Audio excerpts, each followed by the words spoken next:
Hello everybody, my name is David Jaume-Andreu. I'm the director and producer for Ninja Gaiden Ragebound, and today I'm joined by two of my wonderful colleagues, Miguel. Hello, this is Miguel Murat. I'm level designer at the Game Kitchen. And also joined by Uriol Tartarin. Hello, I'm Uriol. Nice to meet you. I'm a game designer for the project. So in today's video at IGN, we will be showing some unseen footage of the game, focusing on one new level that we're working on. And we'll be also showing some stuff related to the shop and the upgrade system of the game that was teased on the recent demo at the Steam Next Fest. So let's actually start with this. Uriol, can you explain us a little bit about the shop system and the upgrade system that we've introduced in Ninja Gaiden? Sure. So now we are seeing the footage in the shop. Here the player will be able to purchase and equip different items that modify certain aspects of the game. We can find, for example, the talismans, which work as passive abilities, some better suited for a more defensive playstyle, another fully focused for an offensive approach. There are also what we call secret arts, which would be similar to what ninjutsus are in NES games. The player can equip a spider weapon and a powerful ability called Ragebound art. Nice, so we'll be seeing in action some of these systems throughout the level that we'll showcase. This level is placed around the beginning of Act 3, at the same time more or less that the castle level that we showcased at the Steam Next Fest demo. And Miguel, why don't you explain us a little bit about the idea behind this level? So in this level, we are at a construction site that is near the Kamakura region in Japan. Like we can see all these sort of things that you would find in these places, like a forklift, cranes, like saws, and you play around trying to find one thing that is important for the story at the very end, and you'll find the boss that you'll see her quite a lot around this level actually. This is actually one of my favorite bosses and enemy characters in the game. And we're seeing already here some heavy usage of the chakram weapon, spider weapon, I think, Uriol? Yes, this one is called chakram.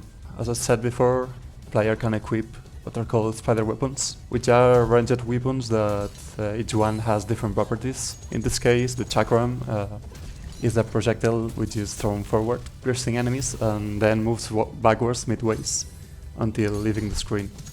It's very useful, for example, to deal with enemies that are hiding behind shielded enemies, which are difficult to reach. And well, each spider weapon grants unique advantages, so yeah, we encourage you to find the one that better suits your playstyle.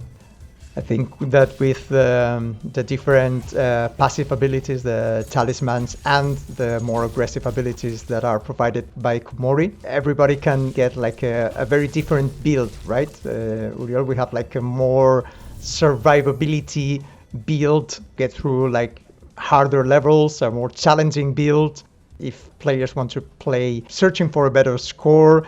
And there's also a more aggressive assassin builds. Yes, combining spider weapons and different talismans, the player can tweak the way they play. You mentioned also some talismans which make the game harder. These ones are, for example, ones that totally delete out of the equation the checkpoints in the level. And if the player chooses to play with those talismans, they are rewarded with a higher score at the end of the level, up to an S++. So in this level we can see already a big chunk of enemies getting at you at once. That's right, like we've got many enemies in the game, but like some of them are placed with what we call a hypercharge. If you kill them, you get the hypercharge, which allows you to slice huge demons, like not just the small ones, but also the huge ones, which usually require more than one hit, or might even be shielded. but with a hypercharge you can kill them all. And it's something that it is there for you to use, but you don't need it. Like, you can play however you want. Like, you can enjoy slicing all the enemies on the screen and making some fun choreography and feeling super cool. And you can also like jump over the enemies and rebound on them, or go through them and leave them behind you. That's up to you. So several ways of getting through the levels, being like extremely destructive, being like attacking the enemies with multiple hits, or getting the best hypercharge opportunities.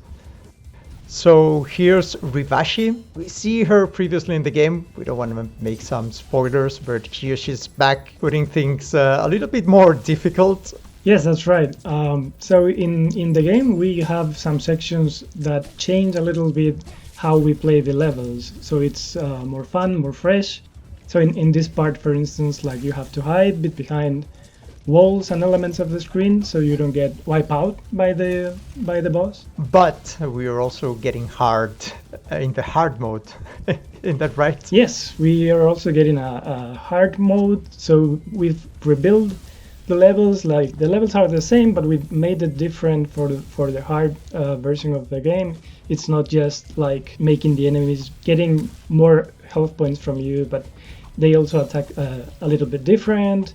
Like, the levels have more challenging parts with maybe more spikes, or maybe a different section as we played in the normal version of the level. In this level we have like a lot of platforming sections also, but the most challenging parts are definitely those of Kumori. We call like the demon detours, when Kumori commutes with the alternative reality and she can't move through different parts. We'll be finding quite a few of these around the levels. Yes, we have a few per level. Some are optional that will lead you to items and secret stuff, and some others you'll have to get them right so you can advance in the game. But I think players should not fear, because these parts of the game can be repeated as many times as people need. So you won't be losing any health points in these sections. It's just time based, and you can repeat these sections as many times as you need. But if you want to get like the highest score, you will have to take into account not only the time that it takes you to complete the level, but also catch up all the collectibles and to get all the challenges done. So about collectibles, Uriel, can you explain us a little bit how we're doing this in Ragebound? Sure. Through the level, the player will be able to find many collectibles. There are three kinds of collectibles. For example, we have the crystal skulls. Their purpose are to let you have the highest score in the level. But also, if you collect all of them, you'll have a special reward, which we will not be saying here. You have to find out by yourself. There are also the golden scarabs, which are the currency of the game. Those will let you buy items from the Muramasa store, the items we told you before. And finally we have the scrolls, which if you take one, you unlock a secret level. Yep, so we have like main level, secret ops, that's how we call them. And how are items unlocked on Muramasa shop? Yes, so item unlocks are tied to the score you are given at the end of the level. For example, you'll see at the end of this level that if the player takes a V, for example, they unlock a new spider weapon.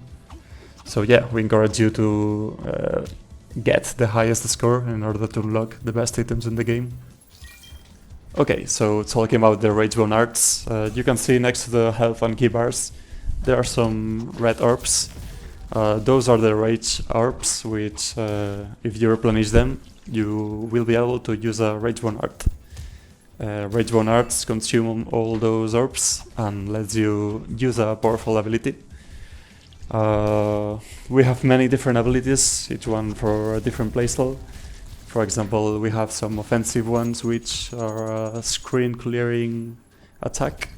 and others that give you more utility, like freezing time or granting you a pool of healing powers. Yeah, so the idea is that we have like different offensive, defensive attacks, talismans, etc. Like so that every kind of player can find his own way of playing Ragebound. Okay, so this is an interesting bit. The Red Demon is getting his revenge with the bulldozer after being run over, or his demon family, with a forklift. Yeah, the game is full of these small size bits that break a little bit the action in different styles, and it will surprise the player more than once, I think. So now we're getting into this boss fight, one of my favorite evil characters in the game, that takes place in this ancient temple that has been unearthed during the construction works. It's quite a fun and dynamic fight. She's one of the smallest, I'd say, bosses in the game, right, Uriel? Yes, this one is mainly flying all the time. She attacks you by throwing lightning strikes at you. And as you can see, from time to time, she casts you some lightning rods. And one of those is always glowing in a pink aura. Destroying this lightning rod with a range attack grants you an hypercharge attack. And if you deal this hypercharge attack to the boss, you can stagger it. So you can gain a pretty big window to hit it and deal massive damage to it. Yeah, this is something that is like common between all the enemies, right? You can go like to deal heavy blows, but you can also like try to stagger them to get like a free chance of a multi-hit. Yes, you can deal cheap damage to it by jumping and attacking, but you always have to look forward for these hypercharged windows, which each boss has it differently. And yeah, that's your goal in each fight, is to stagger it and deal a lot of damage. So this would be like kind of early mid-game boss in terms of like difficulty patterns, etc. We'll be finding a lot of big creatures. Yes, a lot of big creatures and others not that big, but equally dangerous. But yeah, quite a lot of variety we have here. As you can see in the boss fight, like when you got the first hit, there was a pop-up that said that you failed one of the challenges of this level. So on top of everything else, in each level we have different challenges that are defined exclusively for each level. And in the case of this level, like one of them is to do a no-hit during this fight. But there are several different kinds of challenges, like defeat different kinds of enemies, or like fly through a part of the level without stepping on the ground, doing guillotine boosts on a certain amount of enemies. And I think it's an extra challenge for those who want a little bit more, and will get rewarded with more score. Okay, so until here, today's video of Ninja Gaiden Ragebound. Many thanks to IGN for having us share some of the new levels that will come in the game. And remember, the game will be out on July 31st on all platforms, and we're really looking forward for you to play them. Thanks a lot for staying with us. Until next time.